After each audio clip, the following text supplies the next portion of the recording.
Alhamdulillah wassalatu wassalamu ala Rasulillah Sayyidina Maulana Muhammadin wa ala alihi washabihi ajma'in. Amma ba'd.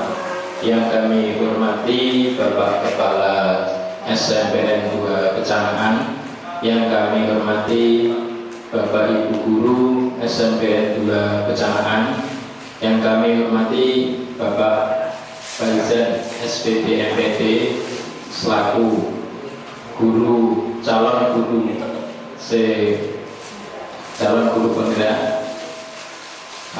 Dalam acara hari ini akan diadakan diseminasi guru penggerak oleh Bapak Faizan. Semoga apa yang nanti disampaikan bisa memberikan manfaat kepada kita semua. Sebelumnya semoga dalam aktivitas kegiatan ini bisa lancar dan sebagainya. Kita mulai dengan berdoa semoga lancar dan sukses. Untuk awalan kita mulai, kami katakan Bismillahirrahmanirrahim. Alhamdulillahirrahmanirrahim. Iyyaka na'budu wa iyyaka nasta'in. Shiratal ladzina an'amta. Untuk acara yang pertama adalah penyampaian diseminasi. Untuk acara yang kedua nanti adalah tanya jawab. Untuk acara pertama kami aturkan kepada Bapak Faizan. Izin berdiri Bapak Ibu. Bismillahirrahmanirrahim. Assalamualaikum warahmatullahi wabarakatuh. Innal hamdalillah nahmaduhu wa nasta'inuhu wa nastaghfiruh wa na'udzu billahi min shururi anfusina wa sayyiati a'malina. May yahdihillahu fala mudilla lahu wa may yudlilhu fala hadiya lahu. Asyhadu an la ilaha illallah wahdahu la syarika lahu wa asyhadu anna Muhammadan abduhu wa rasuluhu la nabiyya ba'da. Amma ba'du. Kepada Bapak Kepala Sekolah, para peserta kebijaksanaan atau yang mewakili yang saya hormati, kepada Bapak dan Ibu Guru yang pada siang hari ini berkenan hadir di ruangan ini. Sebelumnya mari kita bersama saya hantarkan mengucapkan rasa syukur kita kepada Allah Subhanahu wa Ta'ala.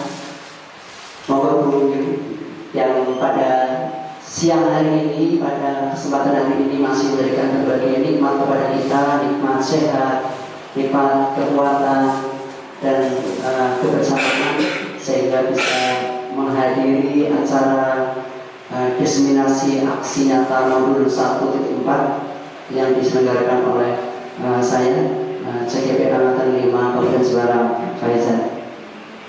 Kemudian salam dan sholawat kami kita aturkan kepada junjungan Nabi Allah Muhammad SAW. Mudah-mudahan kita suatu saat nanti mendapatkan syafaat dengan selalu menjadikan beliau sebagai teladan kehidupan kita. Bapak Ibu yang berbahagia, saya ucapkan terima kasih yang sebesarnya ya pada suasana siang hari ini, meskipun di tengah-tengah kesibukan Bapak Ibu berkenan hadir untuk bersama-sama mengikuti kegiatan diseminasi atau berbagi praktik baik ya, berbagi baik oleh saya calon guru penggerak angkatan 5 Kabupaten Semarang yang ada di SMP Kebangsaan yang ini hari yang ketiga, kemarin untuk yang kedua sudah. Bapak Ibu yang saya hormati, saya perkenalkan dulu ini beberapa orang yang cukup penting bagi saya dalam perjalanan mengikuti guru penggerak. Di guru penggerak ini saya sudah berjalan sekitar hampir 1 bulan ya. Bulan pertama modul 1.1 tentang filosofi diajar di Bantoro, kemudian juga modul 1.2 peran guru penggerak, dan ini sampai modul ke-4 gitu. Pak Muhammad Edi Suryanto ini pengajar praktek saya. Kemudian juga beliau guru kepala sekolah. Monggo Bu Muji kira Pak Edi Suryanto, Pak Profes Edi Suryanto ini kepala sekolah SD di Mayong. Beliau pengajar praktik yang membimbing saya dalam kegiatan waktu Kemudian kalau Pak Muhammad Yamin sebagai fasilitator guru penggerak beliau berasal dari Mamuju. Iya, Mamuju, jadi memang lintas gitu ya. Untuk kegiatan resminasi pada siang hari ini kita alokasikan agenda dan nanti bisa tertib dalam pelaksanaan. Pertama nanti kita buka, tadi sudah dibuka oleh pembawa acara Pak Turminan. Kemudian nanti paparan materi sekitar 40 sampai 45 menit Bapak Ibu ya, tentang pemahaman yang saya tangkap terhadap apa yang sudah kami ikuti dan kegiatan guru penggerak sampai detik ini ya, karena ini masih perjalanan masih panjang, terlebih nanti 6 bulan kami ini baru berjalan 1,5 bulan. Jadi ini memang kami salah satu agenda sekarang diminta untuk berbagi praktik, best praktik, berbagi pengalaman biar sedikit apa-apa pemahaman yang kami peroleh ditularkan Bapak Ibu di kantor dan di sekolah ini dan juga nanti kepada tentunya anak-anak kita di kelas begitu. Di samping itu nanti juga berbagi praktik penerapan dari pemahaman ini. Jadi nanti paparan awal adalah ngobrol Bu Ana, terus Bu Firdaus.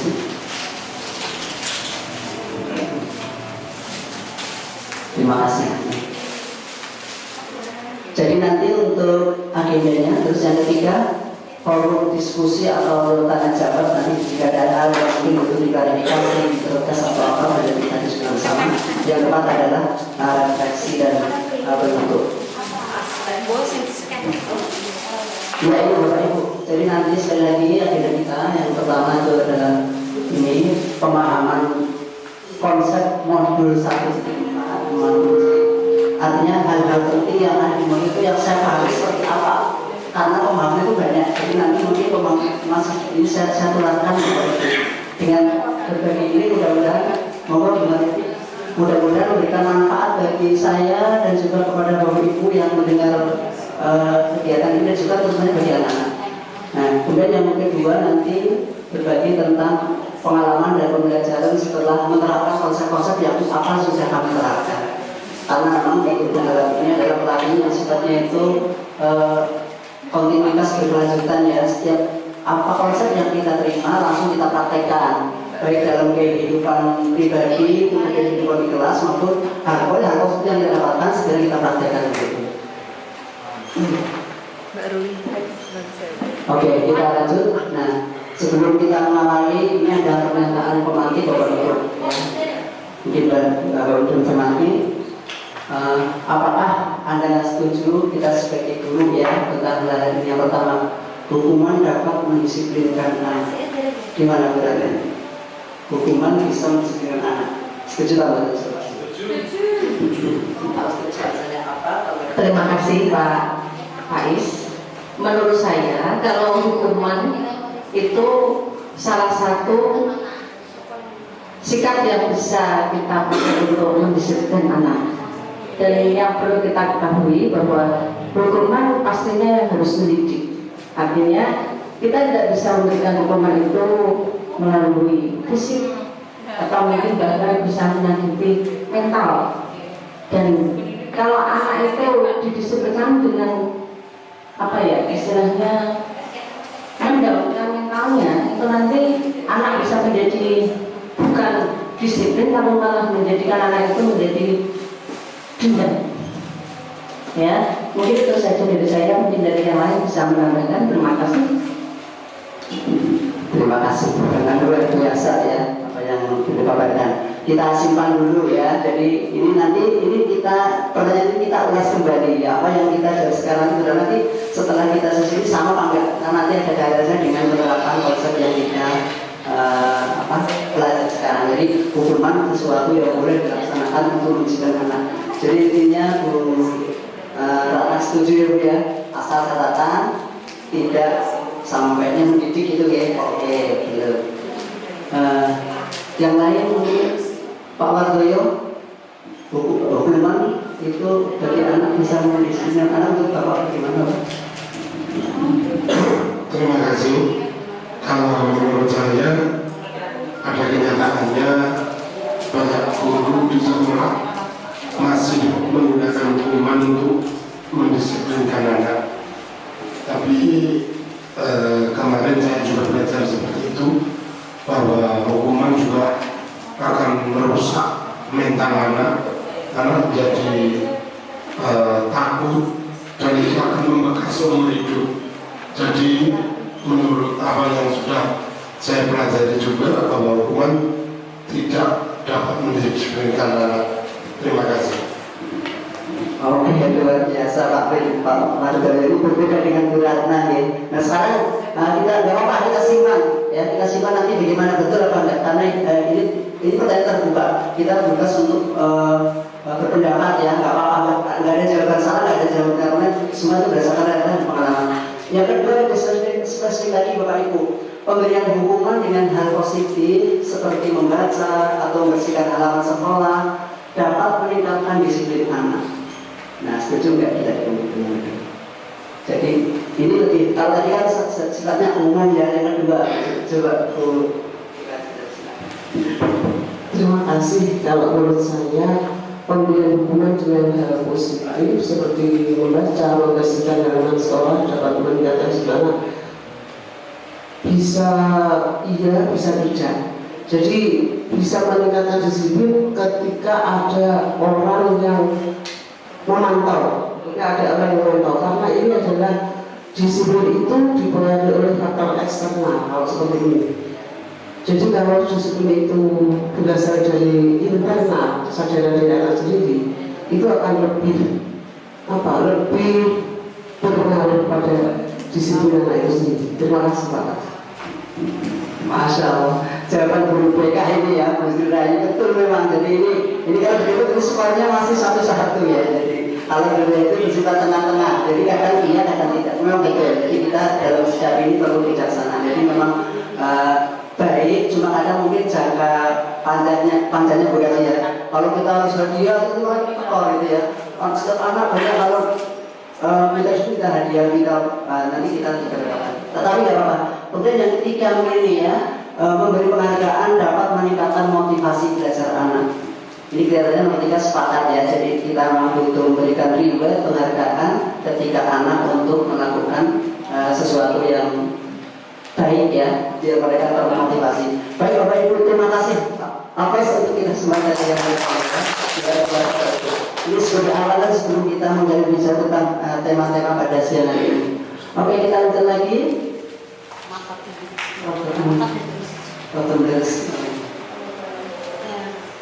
Ini konsep-konsep yang enggak Pak bantu. Oh iya, makasih. Ini salah satu hal-hal yang kunci yang perlu yang kita bahas atau kita tangkap di modul 1 ini tentang disiplin positif. Cukup banyak sebenarnya, tapi kalau digali lebih banyak waktu nggak cukup ya.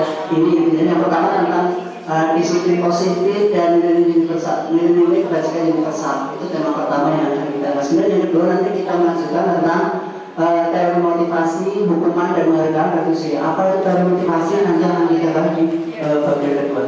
Yang ketiga tentang keyakinan kelas, ya, apa itu keyakinan kelas sudah akan kita bahas bersama. Yang empat, kebutuhan dasar manusia dan dunia yang berkualitas. Jadi ini terkait dengan nanti mengapa kita sering melihat perilaku anak kadang aneh, kadang apa itu nanti terkait dengan ini ya. Mereka sebenarnya mengapa berbuat seperti itu, bahkan diri kita kadang ya, mengapa kita berbuat seperti itu pasti ada tujuannya. Salah satunya adalah untuk memenuhi hasrat 5 dasar ini. Apa itu 5 kode nanti kita bahas bersama. Yang kelima, restitusi dan 5 fungsi kontrol. Kemudian yang 6, praktik restitusi dengan cara segitiga restitusi, itu cara menjalankan restitusi itu Bapak Ibu yang ketiga nanti bisa kita mendapat pemahaman yang utuh dari pemaparan kita pada siang hari ini. Oke, kita mulai. Yang pertama sebagai awalan ini mengingat kembali tentang filosofi pendidikan yang telah ditanamkan oleh Bapak pendidikan kita Ki Hajar Dewantoro. ini yang dulu kita pelajari di modul awal ya, yaitu tentang konsep menuntun, bahwa pendidikan itu sebenarnya adalah menuntun ya. Kita sebagai pendidik itu kita menuntun ya.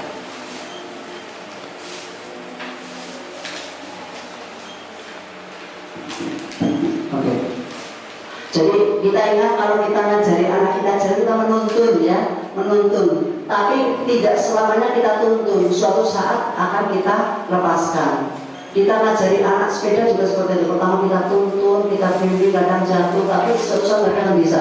Jadi konsep menuntun artinya bahwa pendidikan merupakan tuntunan sesuai kodrat alam.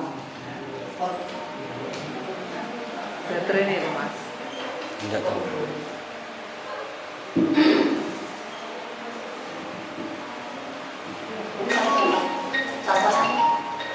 Cas aku baterai.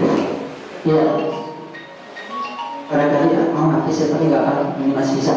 Jadi sekali lagi Bapak, murid itu adalah punya kodrat, ya, punya kodrat yang baik kodrat alam maupun kodrat zaman. Kodrat alam adalah di mana tempat mereka itu berada. Kalau kita di wilayah kecamatan, di wilayah Jepara yang notabene adalah kota santri, kemudian kota industri, ada kodrat alam yang seperti itu.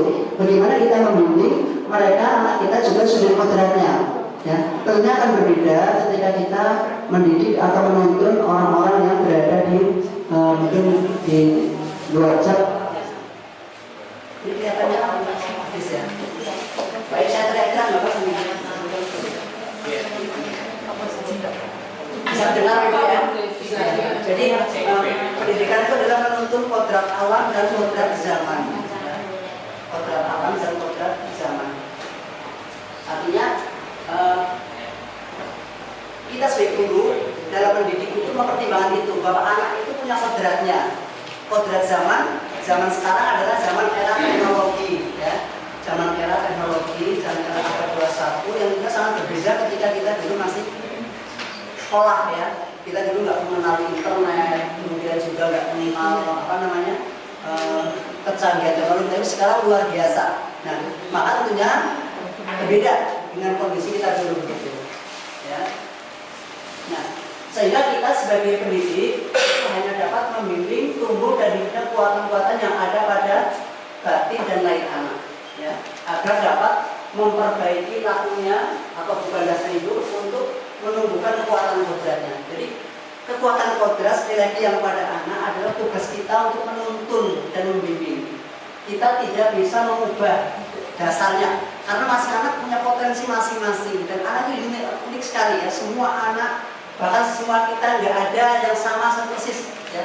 Dalam satu keluarga pun tidak akan sama begitu. Makanya kita sekali lagi dituntut sebagai seorang pendidik yang mulia itu memahami semua. Anak punya potensi masing-masing, punya kodrat masing-masing. Nah, Ki Hajar Dewantara menggambarkan sebagai seorang pendidik adalah seorang petani gitu. Bapak ini Pak petani ya. Petani itu dia itu berusaha keras bagaimana menghasilkan petani yang hasil yang baik. Petani padi yang berusaha meskipun tanahnya tidak subur, dengan diberi pupuk, diairi, kemudian diberikan suatu hal yang memang dibutuhkan pertumbuhan. Tapi tidak mungkin petani akan mengubah padi menjadi jagung, nggak bisa. Ya, harus dioptimalkan. Nah, tugas kita sekali lagi adalah bagaimana tadi ya, sebagai petani, anak pun demikian. Kita harus open sama anak sebagai petani. Kita rawat, ya, ada hama kita basmi, kita jaga betul. Yang mana apalagi anak itu adalah makhluk yang sangat unik. Dia punya lahir, punya diri, punya pikiran juga. Dan segala sesuatu yang bisa kita tanamkan ke hati mereka akan kenal persoalan. Ini salah satu konsep tadi. Jadi memang jangan panjang gitu. Jadi kita harus memahami bahwa guru itu seperti seorang petani. Nah, sekarang kita mulai pembelajaran pertama ini tentang disiplin positif dan disiplin bermaksud. Belum ada skillnya Pak? Ambil, baru ambil. Ya baru. Ini Di sesi pertama ini kita mencoba untuk belajar tentang mengetahui tentang perubahan paradigma ya. Ini ada 3 paradigma di sini yang perlu kita pahami bersama. Pertama tentang paradigma kegiatan kepala tangan ya. Itu nanti ini terkait dengan siapa sih sebenarnya yang punya kontrol terhadap seseorang itu yang pertama. Kemudian nanti kemudian yang tentang paradigma teori kontrol yang ditemukan oleh Dr. William Jaeger. Dan yang ketiga nanti adalah paradigma stimulus respon.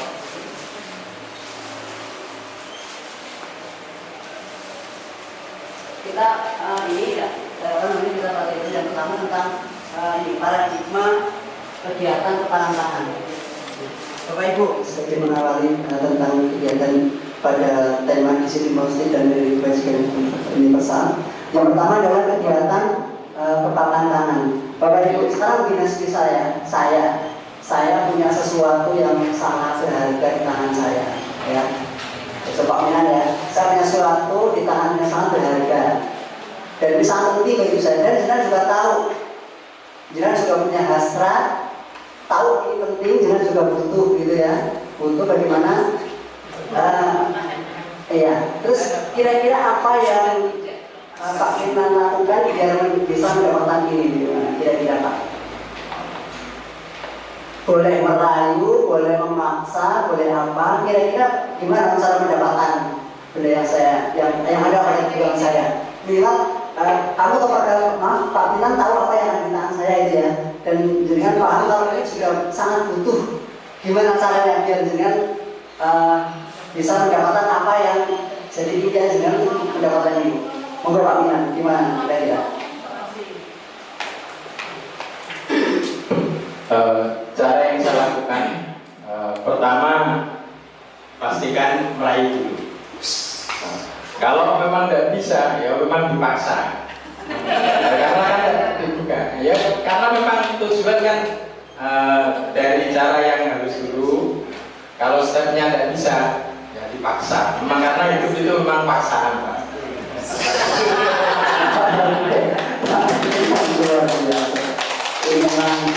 Pak Firman biasanya begini sudah memaksa-maksa dengan ini. Bu Emi gimana coba? Bu Emi kalau misalkan tadi ingin buka kepala saya, usahanya benar-benar karena saya juga tahu bahwa saya juga tidak akan dengan mudah untuk menyerahkan kepada jenengan.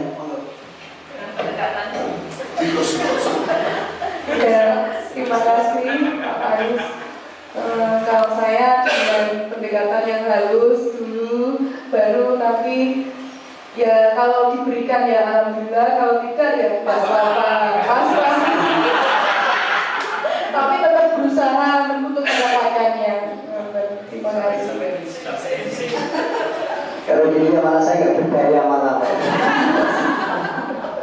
Betul. Sebenarnya sudah saya praktekkan sama Pak Ali, sudah pas awal dulu saya mengerjakan, memang belum pas mengerjakan LMS ini suruh dipraktekkan sama teman-teman, betul. Jadi begini, kita suruh bagaimana membuka, nanti gantian gitu. Nah, yang dilakukan saya dengan Pak Ali saat itu adalah tadi betul dengan cara memaksa. Tapi saya yakin ketika kita bersikeras dengan cara paksa hampir 100% itu gagal ya. Jadi dengan cara paksaan tetap jiwa kita apa-apa walaupun kita kecewa bila dengan paksa tidak bisa. Yang ditawarkan Bu Emi juga tadi cukup bagus ya, jadi berusaha untuk merayu, tapi kalau merayu nggak berhasil ya sudah, itu juga nggak bisa berhasil akhirnya. Nah, apa kira-kira itu bisa saya dengan ikhlas hati membuka, dengan juga bisa gimana coba Ibu? Menyampaikan bahwa yang digenggam Pak Faiz, terima kasih, menyampaikan pandangan saya bahwa apa yang digenggam Bapak Faiz itu mungkin lebih berharga bagi saya, lebih bermanfaat bagi saya. Menurut saya seperti itu. Oke, meyakinkan bagi yang luar biasa. Itu kan seperti itu. Sama persis seperti yang saya katakan betul. Jadi kita meyakinkan bahwa ketika dipegang Bu Yani, ini saya juga tidak akan rugi. Bahkan kalau misalkan harta itu jadi semakin bertumbuh banyak. Nah, itu ya. Tapi sekali lagi ini juga satu ilusi ya. Jadi karena memang ini berkaitan dengan apa Pak Ibu? Sebenarnya terkait dengan siapa sih sebenarnya yang bisa mengontrol diri kita. Ya, pada dasarnya hanya kita yang bisa mengontrol diri kita. Kalau saya itu menyerahkan, itu hanya karena keterampilan atau kejadian Burani dan lain itu juga sebenarnya bukan kepandaian Burani, tapi karena saya sudah melepas dari kontrol saya begitu ya. Jadi ini berlaku dalam banyak hal. Demikian juga ketika kita mau mengubah murid ya. Ketika kita murid itu tidak mau mengubah perilakunya, selagi dia belum ada kesadaran dia maka akan sulit. Itu Bapak Ibu. Jadi sejatinya adalah hanya diri kita yang bisa mengontrol diri kita, dan jangan harap kita bisa mengontrol orang lain. Jadi nggak bisa kita itu apa, meskipun dia adalah istri kita, bahkan anak kita, mungkin kita nggak bisa memaksa. Ya. Kita bisa mengarahkan ataupun mengambil hati mereka pun kalau kita dengan cara-cara yang mungkin di mata atau di anggapan mereka masuk akal begitu. Paham Bapak Ibu? Ya. Jadi teori tentang perubahan paradigma dalam perantaraan adalah mengajarkan kita bahwa sebenarnya hanya kita yang bisa kita kendalikan. Ya. Kita tidak bisa mengendalikan orang lain. Maka jangan harap kita juga memaksa ya apa yang kita inginkan dengan apa yang ada pada orang lain begitu. Itu Bapak Ibu tentang perubahan paradigma yang pertama tentang kegiatan kepala tangan. Kemudian yang kedua adalah perubahan paradigma dari kontrol. Nah ini terkait dengan anggapan ilusi yang selama ini kita anggap benar, tapi sebenarnya itu tidak benar. Ilusi apa sih? Itu sesuatu yang ya seperti kata morgana tidak benar gitu ya. Nah, ilusi pertama guru dapat mengontrol murid. Nah ini yang mungkin sering kita lakukan, bahkan dulu saya pas dulu begitu kenal banyak dengan materi-materi di CGP ini ya, kadang harus dia harus tenang, kita tidak bisa, kita tidak bisa mengontrol anak ya, karena sekali lagi ini sudah ada ilusi, guru tidak bisa mengontrol anak, hanya diri anak mereka sendiri yang bisa mengontrol diri mereka. Maka pandai-pandailah kita bagaimana mengambil hati biar apa yang kita inginkan sesuai dengan keinginan mereka begitu. Kemudian yang kedua, ilusi bahwa semua penguatan positif, efektif dan bermanfaat. Jadi semua penguatan positif, efektif dan bermanfaat. Ini barangkali yang juga selama ini kita anggap sesuatu yang benar, tapi ternyata oleh dunia itu juga sebuah ilusi tidak benar. Dalam jangka pendek ya, tapi jangka panjang tidak berlaku lagi. Itu sudah menjadi ilusi, ya, tidak berlaku. Dan yang ketiga, ilusi bahwa kritik dan membuat orang merasa bersalah dapat menguatkan karakter. Itu juga ilusi ya. Jadi ini cara-cara lama yang mungkin saya dulu sering masih ingat ketika mungkin masih awal jadi guru juga ya. Kadang sering dengan menekan anak biar harus begini, tapi itu tidak berhasil. Yang ada anak-anak menjadi berontak gitu ya. Jadi tidak semakin baik, malah karena ditekan tuh dia akan menjadi pemberontak atau perlawanan. Kemudian isu yang keempat, bahwa orang dewasa memiliki hak untuk memaksa. Ini juga sama. Orang dewasa, kita sebagai guru tidak punya hak untuk memaksa kepada anak kita, anak didik kita, ataupun siapapun. Nah, kemudian kaitannya dengan perubahan paradigma stimulus respon, Stephen R. Covey itu apa? Bila kita ingin membuat kemajuan perlahan sedikit demi sedikit, maka ubahlah sikap atau perilaku Anda. Jadi kalau kita menginginkan suatu perubahan itu kemajuan perubahan sedikit-sedikit kita mengubah sikap kita. Namun bila kita ingin memperbaiki dengan cara-cara utama kita, maka kita perlu mengubah kerangka acuan kita. Acuan berpikir, cara berpikir kita ubah atau paradigma kita. Ubahlah bagaimana Anda melihat dunia, bagaimana Anda berpikir tentang manusia, ubahlah paradigma Anda. Ya, skema pemahaman dan penjelasan aspirasi tertentu akan kelihatan realitas atau suatu kenyataan.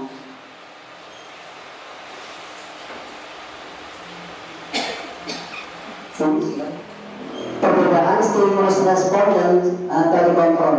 Pada stimulus respon, kita mencoba mengubah orang agar berpandangan sama dengan kita. Jadi kita menganggap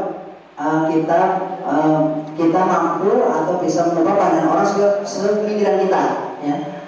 Nah, tapi coba kita ubah bahwa sebenarnya kita itu berusaha untuk membangun pandangan orang yang tentang lain dengan dunia kita. Artinya, ketika ada perbedaan yang tidak sama dengan pandangan kita, itu adalah sesuatu yang hanya wajar karena cara pandang kita beda.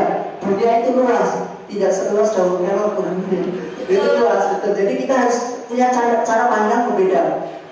Di sekolah ini banyak tempat untuk mengaktualisasikan diri. Kita jangan selalu fokus pos gitu loh. Misalkan tidak di pos ini ada pos lain yang bisa kita manfaatkan untuk mengembangkan diri kita.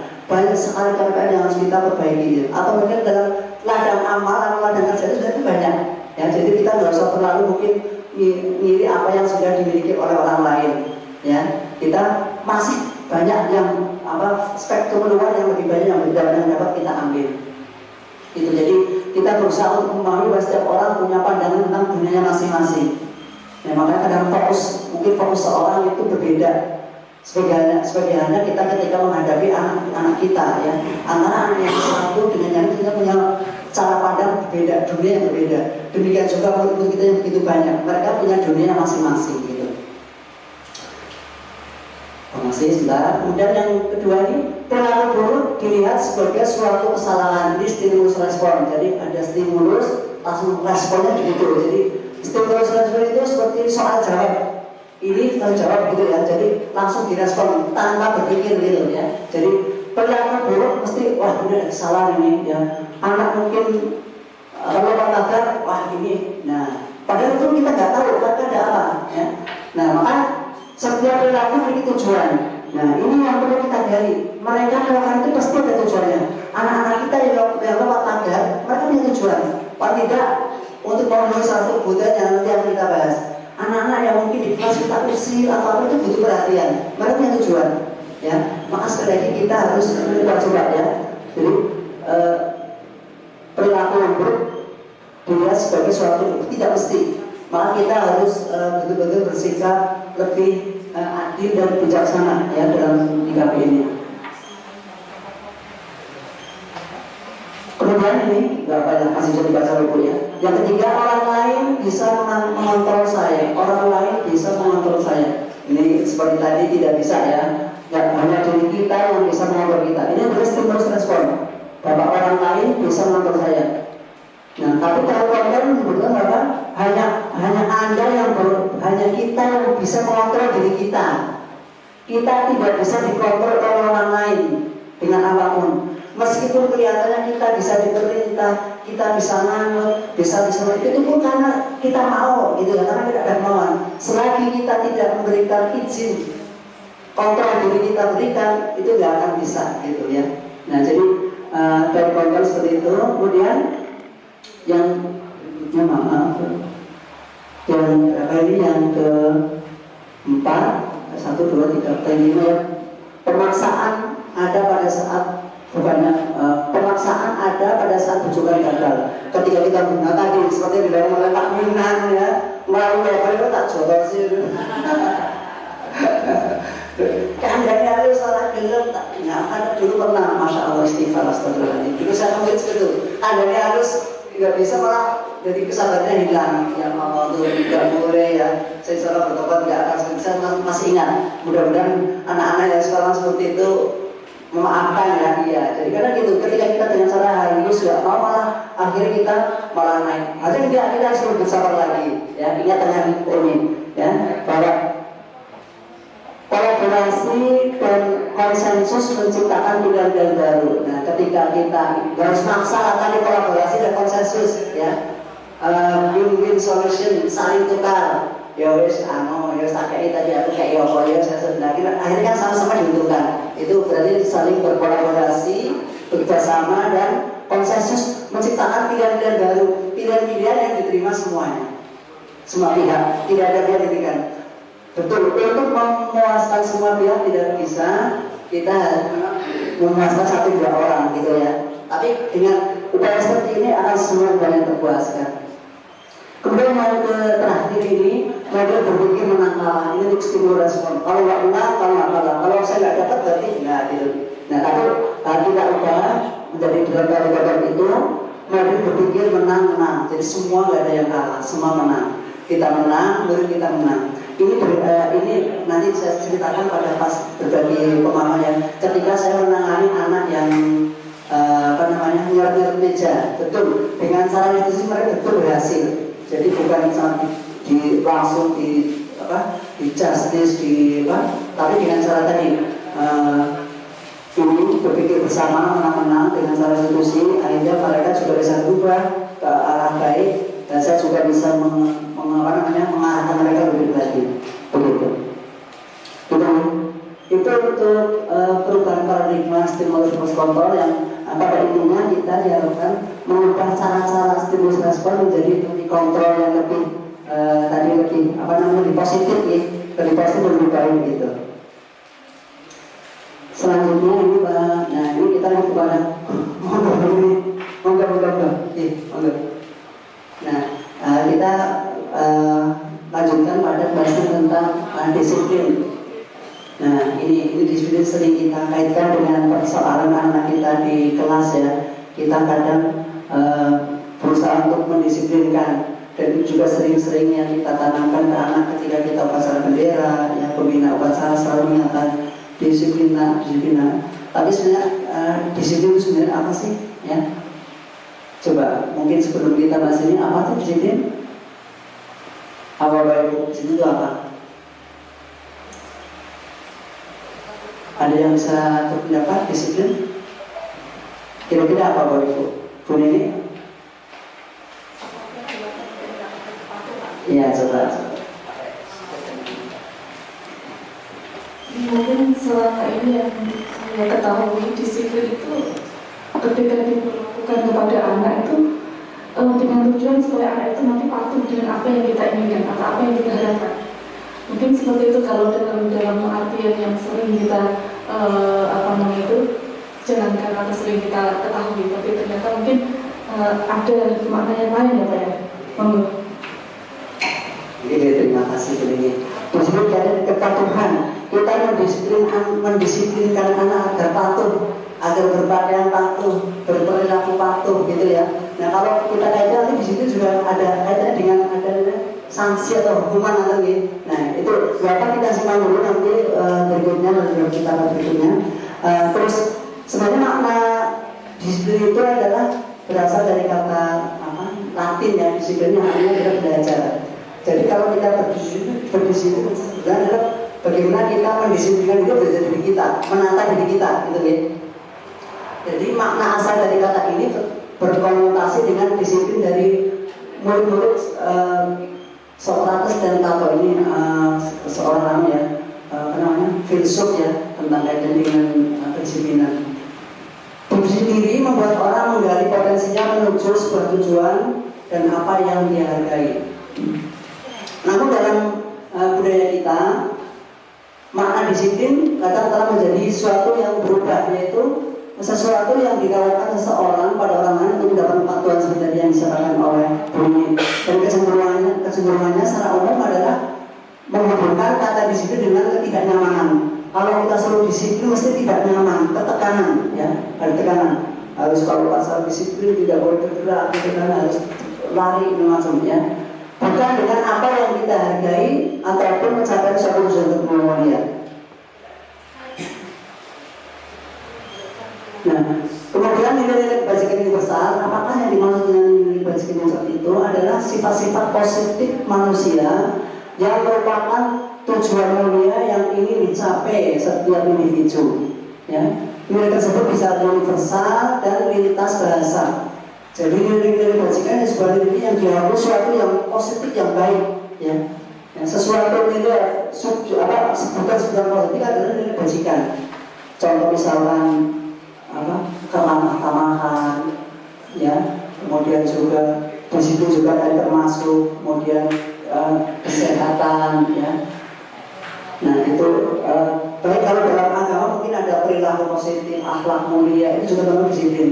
Terlebih lagi nanti terkait dengan yang ada pada nilai-nilai kebajikan yang diberikan oleh pelajar kita ini tentang profil pelajar Pancasila. Jadi profil pelajar Pancasila merupakan salah satu bagian dari nilai-nilai kebajikan universal. Nah ini kalau kita lihat profil belajar Pancasila itu memuat 6 dimensi ya, yang ini merupakan nilai positif yang besar yang mencoba akan ditanamkan kepada anak kita belajar Indonesia untuk menyosok generasi yang akan datang lebih baik lagi. Yang pertama adalah beriman dan bertakwa kepada Tuhan Yang Maha Esa dan berakhlak mulia. Ini jadi merupakan salah satu tadi nilai kebajikan, ya. Nilai kedua juga mandiri, bernalar kritis, kreatif, kemudian bergotong royong dan berkebinekaan global. Dan masih banyak ya, bertebaran banyak sekali yang terkait dengan bagian dari nilai kebajikan yang besar. Itu adalah untuk kajian pertama tadi tentang beberapa teori perubahan paradigma dan jurusdisiplinan. Sementara kita bicara lagi tentang teori motivasi, dukungan dan penghargaan serta restitusi.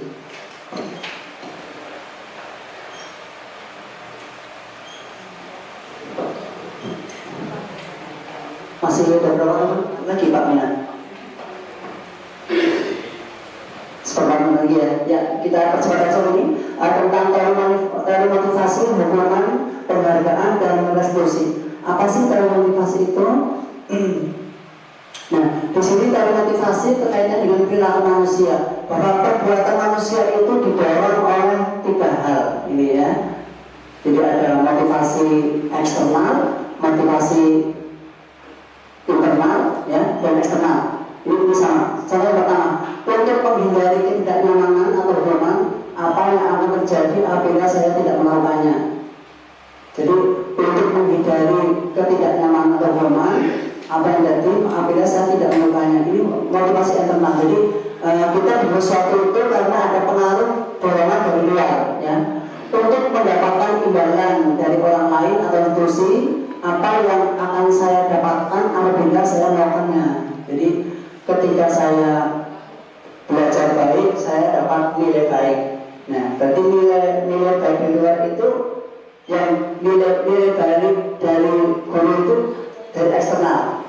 Tapi kalau saya belajar, saya ada kepuasan tersendiri, saya bisa menyelesaikan sesuatu dari dalam itu baru eksternal, ya. Nah, kemudian untuk menghargai diri sendiri, saya yakin saya akan menjadi orang yang seperti apa yang bila saya melakukannya. Jadi kita melakukan sesuatu itu karena ada motivasi dari dalam. Saya ingin belajar sesuatu, saya ingin berubah, saya ingin lebih baik, ya. Saya ingin menggunakan waktu saya untuk hal yang bermanfaat bagi orang lain. Saya ingin bertambah ilmu, sesuatu yang dari internal dan sifatnya akan lebih kuat dan jangka panjang, gitu ya. Jadi motivasi internal untuk kegiatan apapun justru yang penting. Nah, maka ini kita sebagai seorang pendidik harus bagaimana pintar-pintar menggali bagaimana agar anak-anak itu termotivasi tapi secara internal, dengan disadarkan tentang posisinya, tentang keberadaannya, tentang tanggung jawabnya, tentang cita-citanya di masa akan datang. Maka secara tidak langsung kita akan menggali bagaimana apa yang membuat mereka dorongan. Demikian juga ketika mereka berbuat sesuatu yang menyimpang atau negatif, itu juga ada dorongan ini. Ada dorongan eksternal, ada dorongan internal. Nah, jadi sekali lagi yang mendorong seseorang untuk berbuat sesuatu adalah adanya emosi, motivasi atau energi dari dalam maupun dari luar. Dari luar bisa berubah dia atau sanjungan atau atau takut didukung. Sementara kalau dari dalam adalah dari energi dalam, dari kesadaran diri, ada kemauan diri untuk melakukan sesuatu. Nah, ini salah satu hal penting yang disampaikan oleh Ki Hajar Dewantara tentang merdeka, yaitu bahwa merdeka itu artinya tidak hanya terlepas dari perintah, akan tetapi juga cakap berbuat untuk memerintah diri sendiri. Artinya orang merdeka itu tidak hanya tidak dapat tekanan dari orang lain, tapi dia juga mampu mengekspresikan kemampuannya sendiri. Kalau dia itu tidak ditekan orang lain tapi tidak berdaya juga, itu tidak merdeka, ya. Jadi merdeka itu kita tidak ada tekanan dari luar, tapi di satu sisi kita juga bisa mengeksistensikan diri kita. Itu merdeka. Luar biasa nih filosofi yang disampaikan oleh Ki Hajar. Termasuk kurikulum merdeka juga hanya seperti ini, ya. Jadi orang merdeka itu bukan berarti nggak ada penjajah. nggak ada terjajah, tapi ketika kita juga mentalnya terjajah, tidak bisa mandiri, masih menggantungkan pihak lain, tidak bisa memerintah diri sendiri, kita hanya harus diperintah orang lain, tidak punya kendirian, kita nggak merdeka. Ya, jadi kemerdekaan yang dimaksud oleh Ki Hajar Dewantara adalah di samping kita terlepas dari tekanan perintah orang lain, kita juga cakap untuk memerintah diri sendiri. Nah, ini kita coba lanjutkan tentang restitusi. Ini mungkin barangkali hal baru Bapak Ibu ya. Saya juga membahas hal baru dan tapi salah ini sangat positif bagus. Apa itu restitusi Bapak Ibu? Jadi maksud restitusi adalah proses menciptakan kondisi bagi murid untuk memperbaiki kesalahan mereka.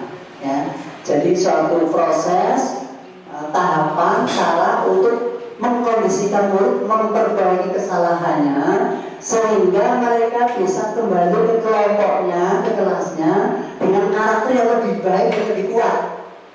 Tidak merasa ada nak nakal, bener, telat, enggak. Mereka kembali dengan karakter lebih kuat dan lebih baik dari sebelumnya. Ini restitusi, ya.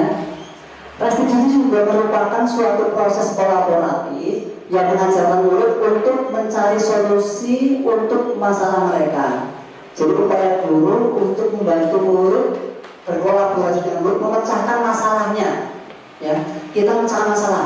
Kenapa kamu coret-coret meja? Kenapa kamu coret-coret dasi? Kenapa kamu sepatunya warna-warni? Itu kan masalah mereka ya. Tapi kita mencoba untuk membantu mereka biar mereka bisa mencari solusi. Itu kemudian setelah itu mereka menjadi karakter yang lebih kuat dari itu dan bisa kembali di kelompoknya, di tengah-tengah temannya tanpa ada bulian, tanpa ada dia makan dengan karakter lebih kuat. Gitu. Kalau ini bisa dipraktekkan, masya Allah luar biasa Pak Ibu.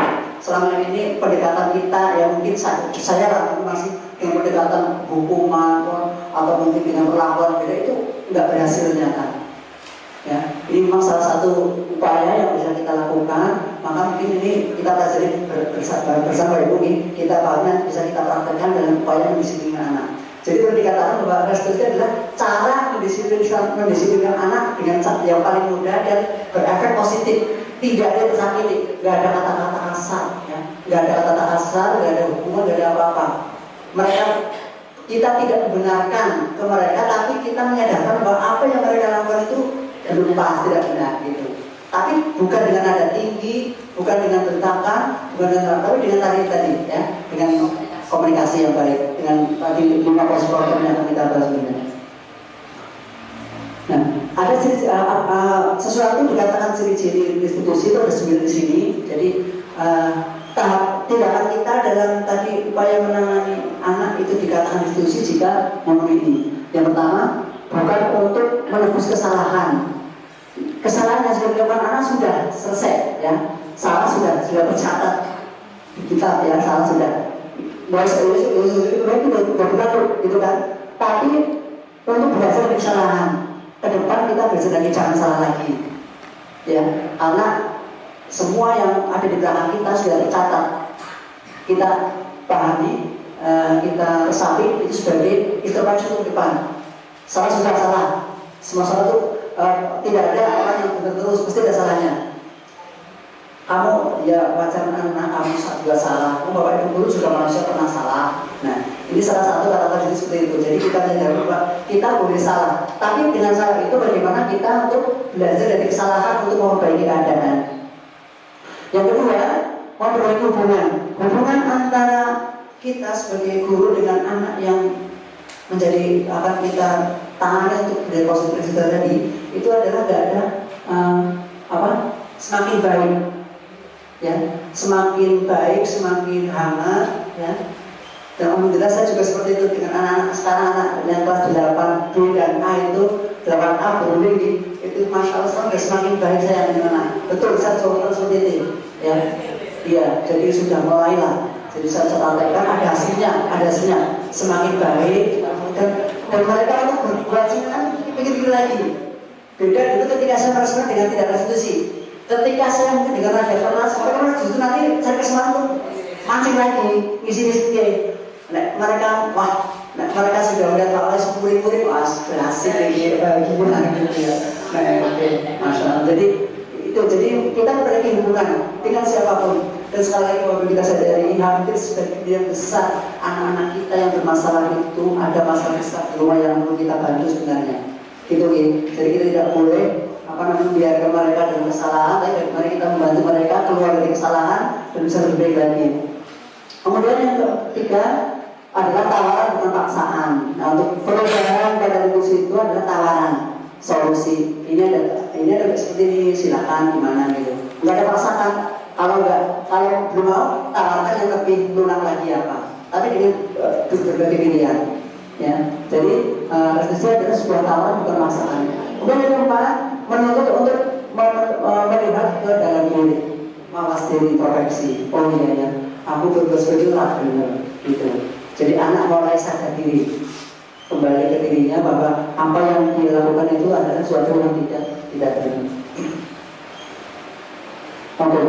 Kemudian yang ke-6, restitusi juga adalah cara yang paling baik. Ada beberapa cara mendisiplinkan anak, ya, dari tadi ada hukuman, kemudian ada imbalan. Ini restitusi adalah dipandang cara yang paling baik, ya, dengan hasil yang positif. Kemudian juga bisa memperbaiki hubungan antara guru dan murid dan juga hal-hal positif kepada mereka, pada anak-anak bisa kita wujudkan. Restitusi fokus pada karakter bukan tindakan. Jadi yang coba kita ubah itu bukan tindakannya. Tindakan itu kan dari karakternya. Kalau kita bisa menang karakter, nanti berubahnya kan berubah. Kalau kita ubah karakter berubah, otomatis tindakannya akan berubah. Tapi kalau kita ubah tindakannya, tapi karakternya aja, nanti akan diulang dalam bentuk lain. Nah, restitusi ini mencoba untuk mengubah karakter bukan tindakan. Kemudian yang ke-8, restitusi fokus pada solusi. Yang didasari adalah solusi penyelesaian masalah. Nah, kalau kamu seperti ini terlambat terus, ini suatu masalah yang dipecahkan. Nanti banyak pihak yang dirugikan, ya.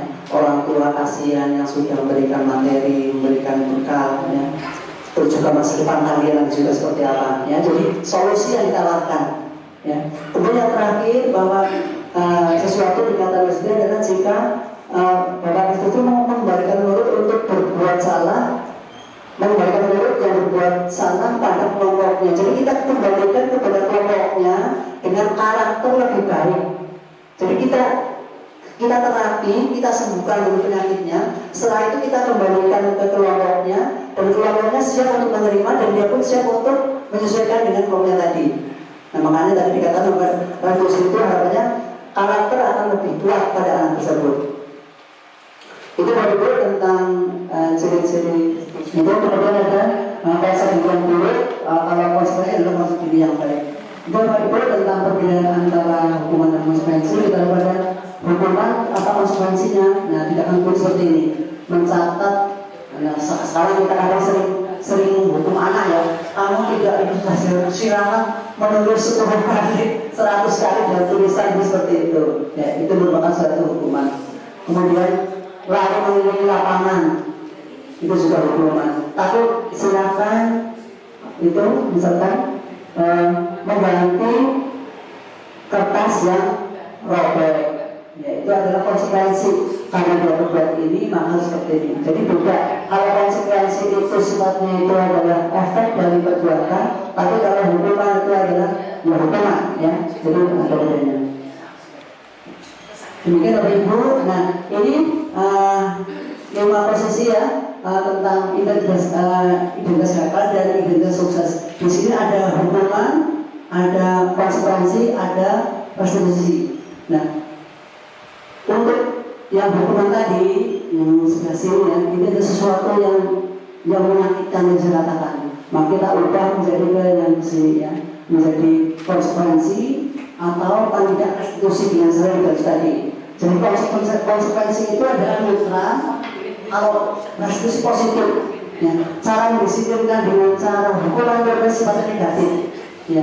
Tapi kalau dengan cara konsekuensi netral, ya, mungkin sedang-sedang gitu, ya. Tapi dengan cara yang restitusi tadi, dengan cara ini adalah positif. Contohnya gini, tindakan nyaman untuk murid anak untuk jangka waktu panjang, tidak nyaman, ya. Tapi kalau Konsekuensi ini tidak nyaman untuk jangka pendek. Nah, tapi kalau diskusi menerapkan untuk murid dan jangka panjang anak waktu panjang. Jadi lebih baik untuk dia tadi yang melakukan diskusi. Itu yang ini nanti bisa kita perdalam kalau memang belum jelas. Kita lihat lagi.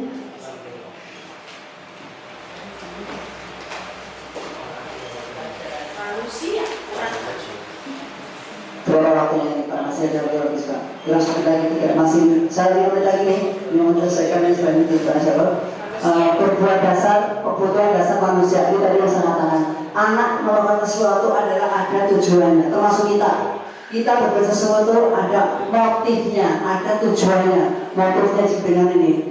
Ya, 5 kebutuhan dasar. Yang pertama adalah survival, bertahan hidup. Itu kebutuhan dasar makhluk hidup semuanya, baik manusia maupun hewan. Ketika ini terancam, kita akan pokoknya ya, akan melakukan semuanya. Ya, bertahan hidup. Kalau mata pencarian saya itu terganggu, maka saya akan bertahan, bagaimana mempertahankan itu ya. Ini sudah dasar, ya. Jadi ini survival ini adalah paling utama, bertahan hidup. Ya. Kemudian ada juga untuk berkesenangan. Kita melakukan sesuatu itu motifnya adalah berbuat untuk kesenangan, hobi. Ya, hobinya nyanyi, hobinya apa namanya? Jalan-jalan, shopping, ya. Mancing itu hobi, ya, itu kesenangan. Ya orang-orang seperti itu. Hobinya di kelas ganggu gurunya, orang ganggu kancane itu. Hobi terus kesenangan tapi ya. Itu harus terpenuhi. Kalau itu bisa. Kalau dulu nanti nggak bisa. Dulu hasil belajar kurang gitu ya. Itu kesenangan. Juga untuk ini kebebasan, freedom. Orang melakukan sesuatu untuk kebebasan dia tidak mau dikekang, dia ingin merdeka, ya. Padahal dia tidak tahu bahwa yang merdeka yang diharapkan seperti yang tadi disampaikan oleh Jenderal Bawang adalah kita tidak terlepas dari perintah orang lain, tapi kita juga bisa memerintah diri kita, gitu ya. Nah itu salah satu dorongan adalah untuk kemerdekaan atau freedom. Kemudian kebutuhan dasar yang berikutnya tentang penguasaan. Kita aku ingin jadi tak kuasa itu, mau jadi kepala sekolah, aku ingin jadi pak kurikulum, jadi maka ketua koperasi.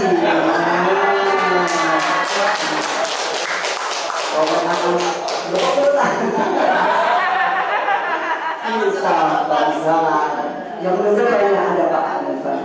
Nah itu. Jadi salah satu motivasi kita melakukan sesuatu adalah untuk memenuhi hasrat tadi. 5 tadi semuanya. Bahkan anak kecil pun seperti itu, semuanya, ya, semuanya. Jadi ketika dia ada salah satu ini yang terganggu, itu saya diheboh itu ya, yang di nasional juga dalam ini mereka sampai tega seperti itu ya, di antara ini semua gitu. Hah? Iya, tapi jangan diterkam soalnya ya. Iya, betul. Perasaan kemudian juga kasih sayang dan bisa diterima, ya. Jadi kita bisa kasih sayang dan diterima. Kadang kalau aku dipuji kau diboleh, waduh, kok aku malah jatah musim seminar malah juara semangat berbakat.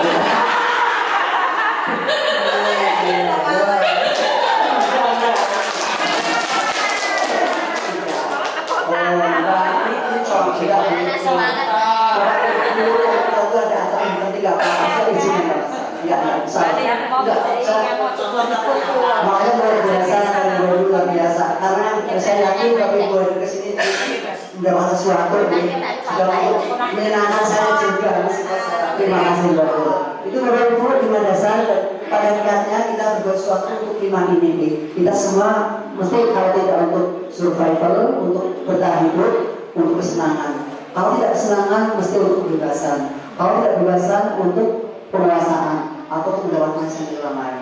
Ketika ini berpenuh semua, subhanallah, kita jadi orang terus yang jual terus sampai kita penuhi. Tapi sekali lagi Setiap orang punya dunia yang berbeda. Barangkali yang menyenangkan Bu Ratna tidak menyenangkan Pak Pardo.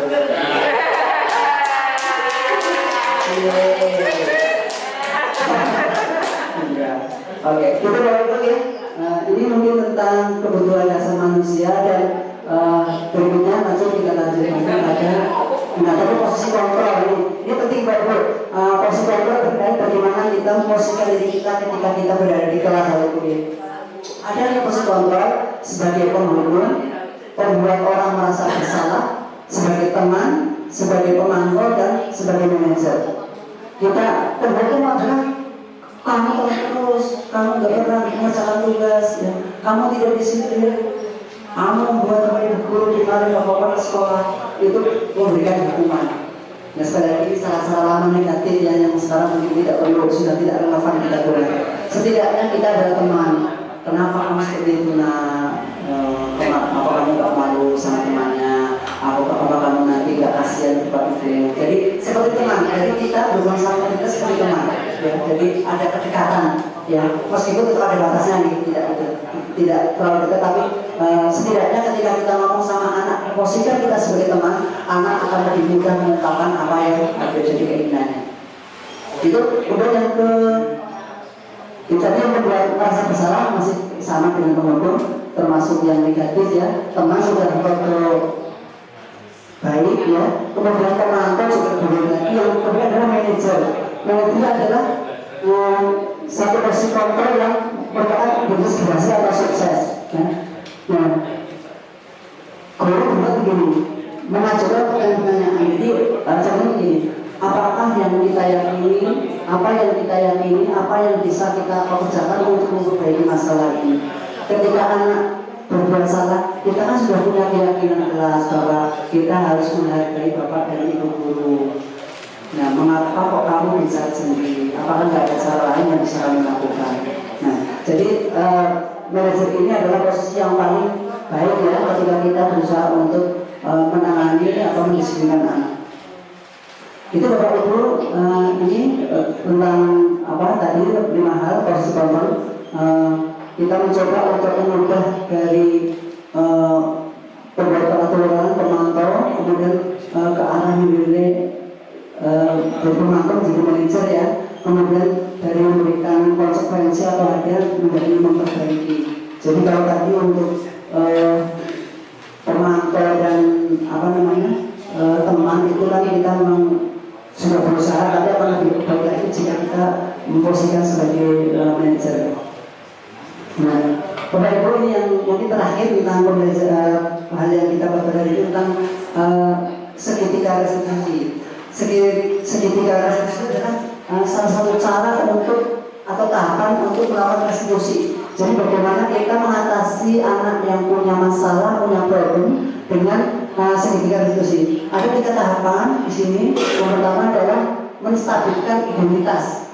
Jadi ketika apa yang kita lakukan pada saat menstabilkan identitas, kita mencoba untuk ini. Ketika anak, setiap orang pasti pernah melakukan kesalahan. Kita tadi itu memberikan kenapa kamu? Mungkin pertama mereka tidak akan ngomong, ya. Mesti mereka mengalah, tapi suatu saat mereka akan jujur. Nah, setelah mereka sudah mengakui apa yang mereka lakukan, dan menyadari dan menemukan apa yang mereka perbuat, nah kita berbuat. Setiap orang pernah melakukan kesalahan yang sama. Temanmu sebelah juga coret-coret meja yang sama. Kakak juga pernah melakukan salah. Nah, kemudian kamu bukan satu-satunya yang pernah melakukan. Nah, tahap ini adalah untuk menstabilkan identitas. Dia setelah menjadi stabil, normal. Nah, setelah itu baru kita arahkan validasi tindakan salah. Kamu tentu punya alasan mengapa kamu melakukan itu. Mengapa kamu coret-coret meja? Apa alasan kamu? Nanti dia menjawab, kamu karena gabut, kamu gabut. Nah, gabut itu bosan. Terus kita kasih lagi, apakah tidak ada cara lain selain coret-coret meja? Ada Pak, yaitu dengan kita ditulis di buku gambar atau apa. Nah itu kita arahkan ke situ, sehingga mereka akan menemukan cara untuk keluar dari apa yang mereka lakukan. Adakah cara yang lebih baik atau efektif untuk mendapatkan apa yang mereka butuhkan?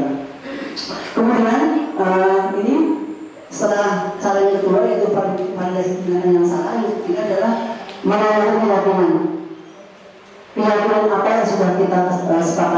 ini kan kita udah berpikiran keyakinan kelas loh Ibu ya. Keyakinan apa yang mereka lakukan yang sudah tidak mereka langgar. Sebenarnya sholat-sholat kan berarti perbuatan yang tidak menghargai aset, tidak memelihara aset misalnya. Itu kita tekankan. Jadi keyakinan mana yang mereka akan mereka lakukan lagi. Jadi dia harus tahu kesalahannya gitu, menyadari kesalahannya. Kemudian kalau ini menjadi seperti apa? Nah tentunya setelah itu aku ingin jadi orang baik Pak, ingin menjadi lebih seperti tadi. Oke, kalau begitu kamu masih punya kesempatan untuk berbuat lebih baik lagi, tidak mengulang ayat tadi, dia bisa kembali ke kelas tolong dulu. Itu Bapak Ibu tentang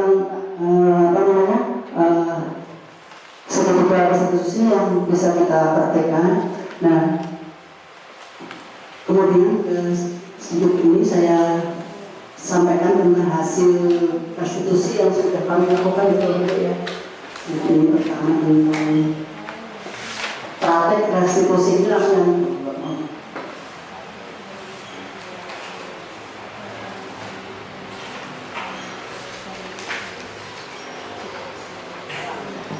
dari Bapak Ibu, ini praktik restitusi, pengalaman restitusi yang kami lakukan ketika anak mencoret-coret dasi ya.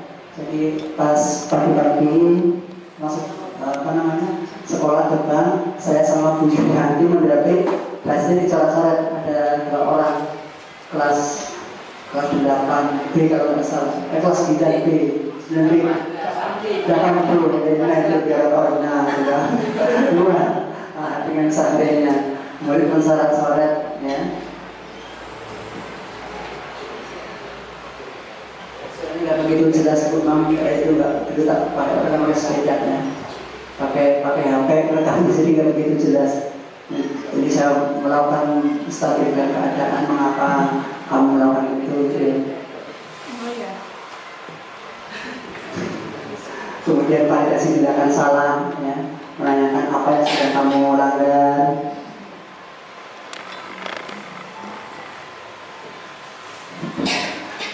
Gitu. Itu Bapak Ibu, yang kedua juga sama tentang oke barangkali itu gitu.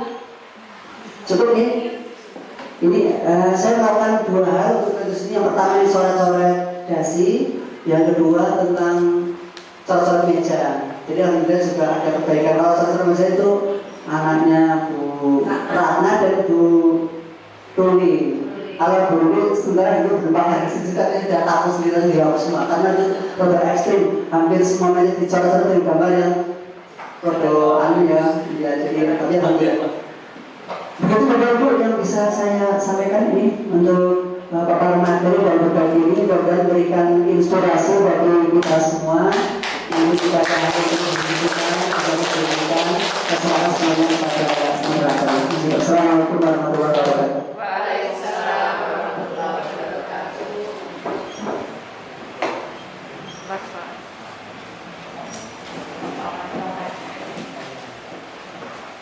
Terima kasih atas materi yang disampaikan oleh Bapak Kaijan. Untuk acara yang kedua yaitu tanya jawab kepada Bapak Ibu audien, buka termin pertanyaan untuk sesi pertama 2 penanya. Monggo, ada yang menyampaikan? Ayo Satyo.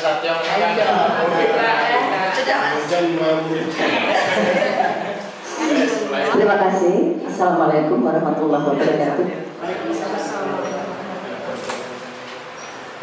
Saya akan menanyakan tentang jika saya ada seorang siswa yang mungkin berbeda dengan anak-anak yang lainnya. Ia namanya Satya, di kelas 8.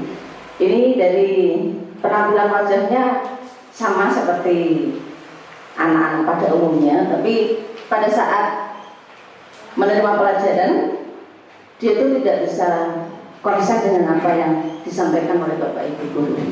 Bahkan mungkin dia itu seperti punya dunia lain.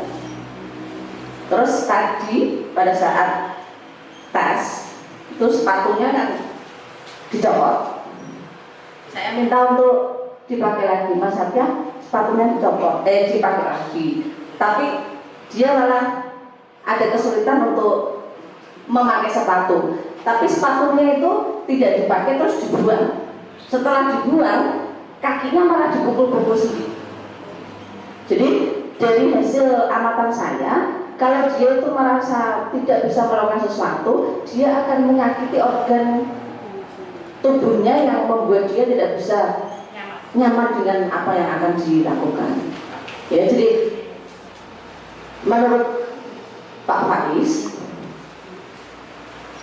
apakah saya sebagai guru mapel dan merangkap sebagai wali murid, wali kelas ya, itu harus melakukan apa yang paling tepat untuk dia, yang bisa membuat dia nyaman dan tidak membuat dia menjadi rendah diri. Terima kasih. Assalamualaikum warahmatullahi wabarakatuh. Dan dilanjut, monggo Bapak Ibu, Bu Yani, monggo.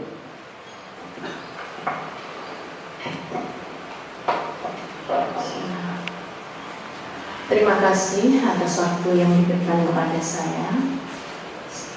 Di sini saya sebenarnya tidak ingin bertanya, Pak, tapi saya ingin mengucapkan terima kasih yang sebesar-besarnya kepada Bapak Faiz yang telah memberikan paparan yang begitu gamblang, yang membuka cakrawala kami untuk memberikan pelayanan yang terbaik bagi anak-anak, sehingga mereka akan menjadi anak yang sukses di masa depan. Apalagi kalau kita mengacu pada tujuan pendidikan yang disampaikan oleh Ki Hajar Dewantara, yaitu bahwa kita harus bisa menuntun bakat dan minat anak agar mereka dapat mencapai keselamatan dan kebahagiaan yang setinggi-tingginya, baik sebagai manusia atau pribadi dan sebagai anggota masyarakat. Namun di sini lalu muncul kesimpulan saya setelah Bapak Faiz tadi menyampaikan tentang tindakan restitusi ya Pak. Nah itu lalu apakah benar kesimpulan saya bahwa untuk melakukan tindakan restitusi itu yang utama adalah kita harus memiliki empati yang pertama, dan yang kedua adalah memiliki keteladanan. Nah saya kira itu yang ingin saya sampaikan. Mohon diberikan penjelasan apakah kesimpulan saya tadi benar. Ya, terima kasih. Assalamualaikum warahmatullahi wabarakatuh. Pertama pertanyaan dari Bu Ratna tentang Satya. Jadi ini persoalan tersendiri bagi kita Bu ya. Itu kan Satya kan sudah dari kelas 7 dulu, ya, dulu kan 7 dulu nih. Saya kebetulan juga dari kelas 7 juga mengajar Satya. Nah, tapi ini Bapak Ibu, sekarang adalah era sekolah inklusif di mana meskipun untuk menjadi sekolah inklusif itu ada syarat sendiri ya, tapi sekarang ada aturan tidak boleh anak sekolah itu menolak anak dalam kondisi apapun. Nah, jadi itu merupakan satu tantangan tersendiri bagi kita dan juga Bapak Ibu sebagai pendidik guru untuk mengelola anak yang normal biasa juga sulit, apalagi sedikit. Tapi ini Bapak Ibu, sekali lagi kita kembalikan kepada diri kita sendiri tadi, bahwa tujuan kita adalah seperti yang disampaikan oleh Ki Hajar Dewantara adalah menuntun kekuatan kodrat. Kekuatan kodrat itu potensi yang mereka miliki. Dan kalau kita lihat sendiri, Bapak Ibu tahu betapa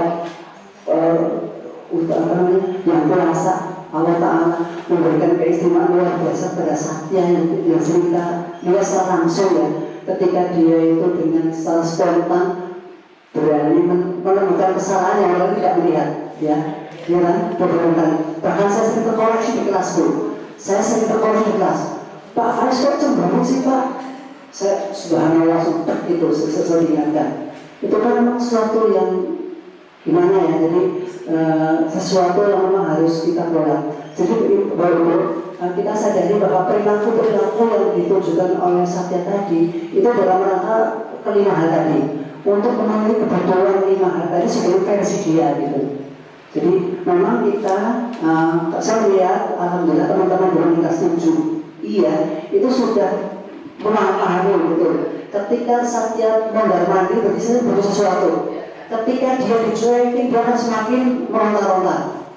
Nah, jadi ketika dia itu ada perhatiannya kurang, kemudian ada keinginan yang bisa disampaikan, itu mesti dia berbuat sesuatu. Itu sudah pasti. Dan kadang dia itu lebih jenis dari temannya yang normal-normal. Dia punya keberanian luar biasa. Bumi ini sudah luar biasa berapa kali terkoreksi oleh surat ya. Kadang bukan kesalahan bumi ini salah cetak gitu kan. Subhanallah. Dan bumi sudah tak ulang-ulang, tak yang saya berulang kali sebelum Satya salah jawab padahal. Begitu kalau sebelum saya itu sering kadang keliru ya. Itu bukan wisata ya. Itu kerjaan Satya seperti itu.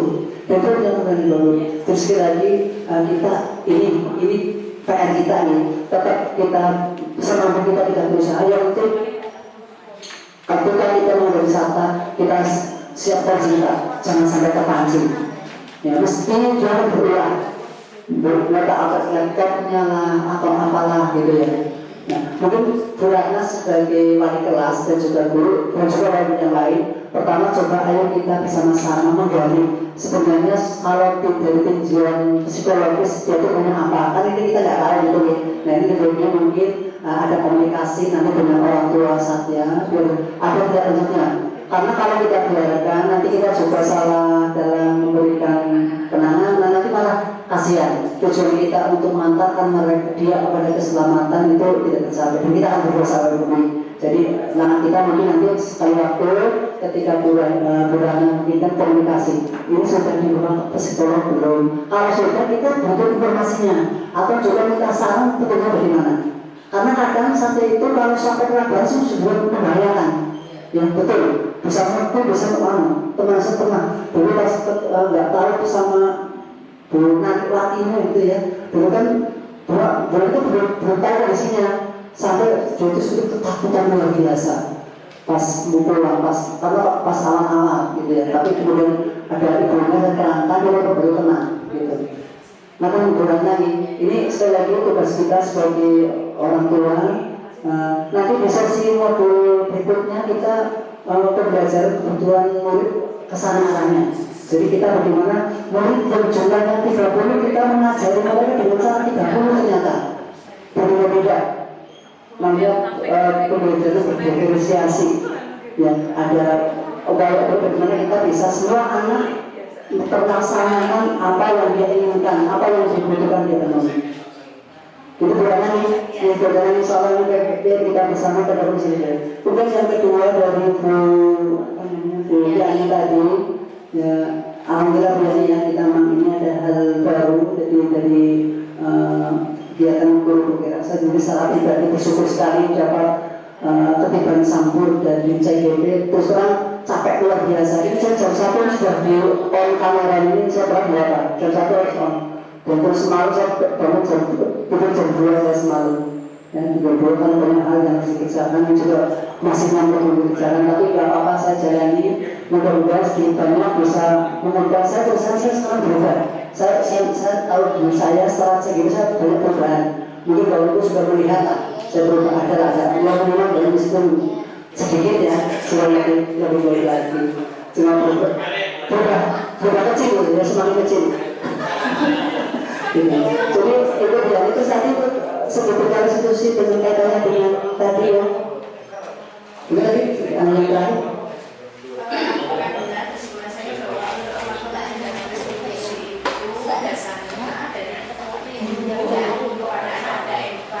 Iya, rasakan itu tuh. Kita memposisikan dulu sebagai manajer dulu. Jadi restitusi itu tindakan positif kita dari manajer. Nah itu dengan pendekatan kita tidak ada kata-kata keras, tidak ada menghakimi, tidak menyalahkan mereka, tidak mencari kesalahan, tapi bagaimana mengantarkan mereka untuk tahu kesalahannya, untuk kemudian berubah dan siap gitu loh. Dan beberapa anak yang sudah saya tangani sudah bisa kembali normal baik, termasuk anak-anak kelas 80 itu lumayan, sudah tidak bertutorial Pak dibanding awalnya, betul. Jadi ketika kita bisa meresolusi terus energi kita sebagai guru tidak akan banyak hilang. Kalau kita sering marah-marah, sering itu kan terlalu capek marahnya, tapi dengan pendekatan seperti ini kita lebih mudah. Jadi betul sekali ya, kita mensimposikan sebagai tadi ya, positif, empati, ya, menjadi orang minimal teman atau pemantau atau paling tidak sebagai manajer gitu. Dan begitu insya Allah akan baik. Jadi mungkin sekarang setelah Bapak Ibu mengikuti sesi ini sudah tidak relevan untuk menghukum anak nih. Kita setidaknya itu tadi restitusi lah. Nah, bagaimana praktiknya nanti bisa kita lakukan bersama Bapak Ibu ya.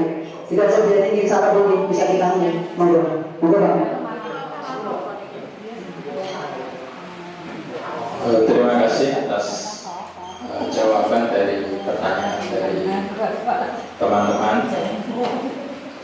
Saya kira untuk acara ya ada pertanyaan dari Bu Rayu. Terima kasih Bu Rayu, Bapak Ibu sebentar. Terima kasih atas penyampaian materi dari Pak Faiz selaku guru penggerak di SMPN 2 Kecangan. Untuk acara pada siang ini sekiranya telah sudah cukup. Dari saya selaku pembawa acara, apabila ada tutur kata yang kurang berkenan di hati kami semua, saya minta mohon maaf yang sebesar-besarnya. Dari saya, acara ini saya tutup dengan bacaan suratul hamdalah. Semoga acara pada siang ini bermanfaat bagi kita pribadi dan pada anak didik kita secara umum. Yang kami hantarkan, alhamdulillah. Dari saya kira cukup. Bila taufiq wal hidayah. Assalamualaikum warahmatullahi wabarakatuh. Sedikit menyampaikan Ibu Pak tentang ini PMM, platform Merdeka Mengajar. Itu informasi kemarin dari pengawas pas saya dasar itu.